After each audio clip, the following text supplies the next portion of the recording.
रामपुर नाम के एक छोटे से गांव में रामू नाम का एक गरीब किसान रहता था। रामू बहुत मेहनती और ईमानदार इंसान था। उसके पास थोड़ी सी जमीन थी जिस पर वो खेती करके अपने परिवार का पेट पालता था। उसके परिवार में उसकी पत्नी सीता और 2 बच्चे मोहन और गुड़िया थे। रामू की जिंदगी आसान नहीं थी। हर सुबह सूरज निकलने से पहले वो खेतों में चला जाता और देर शाम तक मेहनत करता। कभी धूप की तपिश, कभी बारिश की मार, तो कभी ठंडी हवाएं। रामू हर मुश्किल सहकर खेतों में काम करता था। लेकिन पिछली 2 सालों से बारिश समय पर नहीं हो रही थी। कभी सूखा पड़ता तो कभी इतनी तेज बारिश होती कि सारी फसल खराब हो जाती। इस बार भी रामू ने अपनी पूरी जमा पूंजी लगाकर गेहूं बोया था। एक दिन रामू खेत में काम कर रहा था। उसकी पत्नी सीता उसके लिए खाना लेकर आई।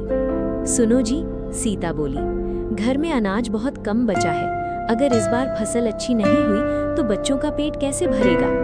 रामू ने गहरी सांस ली और बोला, भगवान पर भरोसा रखो सीता, मेहनत कभी बेकार नहीं जाती। सीता चुप हो गई, लेकिन उसके चेहरे पर चिंता साफ दिख रही थी। गांव में एक अमीर जमींदार रहता था जिसका नाम था लाला जी। वो बहुत लालची और कठोर स्वभाव का था। गांव के ज्यादातर गरीब किसान उससे कर्ज लेकर खेती करते थे। रामू ने भी पिछले साल उससे कुछ पैसे उधार लिए थे। फसल खराब होने की वजह से वो कर्ज नहीं चुका पाया था।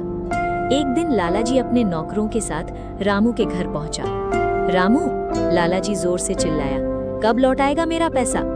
रामू हाथ जोड़कर बोला, मालिक, बस इस बार फसल कटने दीजिए, आपका सारा पैसा लौटा दूंगा। लाला जी गुस्से में बोला, अगर इस बार भी पैसा नहीं मिला तो तेरी जमीन मेरी होगी। ये सुनकर रामू और उसका परिवार डर गया। उस रात रामू को नींद नहीं आई। वो सोचता रहा, अगर फसल खराब हुई तो उसका सब कुछ खत्म हो जाएगा। अगली सुबह रामू खेत पर गया। उसने देखा कि खेत के कोने में मिट्टी थोड़ी उखड़ी हुई है। उसे लगा शायद कोई जानवर आया होगा। जब उसने वहां खोद कर देखा तो उसे एक पुराना मिट्टी का घड़ा मिला। रामू ने घड़ा खोला। घड़े के अंदर कुछ चमक रहा था। वो हैरान रह गया। घड़े में पुराने सोने के सिक्के थे। रामू की आंखें फटी रह गईं। उसने कभी इतना धन नहीं देखा था। लेकिन तभी उसके मन में सवाल आया, ये खजाना यहाँ कैसे आया?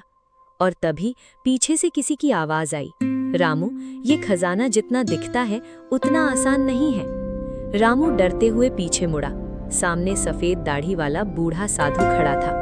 साधु की आंखों में अजीब चमक थी। साधु बोला, रामू, ये खजाना तुम्हारी किस्मत बदल सकता है, लेकिन याद रखना, लालच इंसान को बर्बाद कर देता है।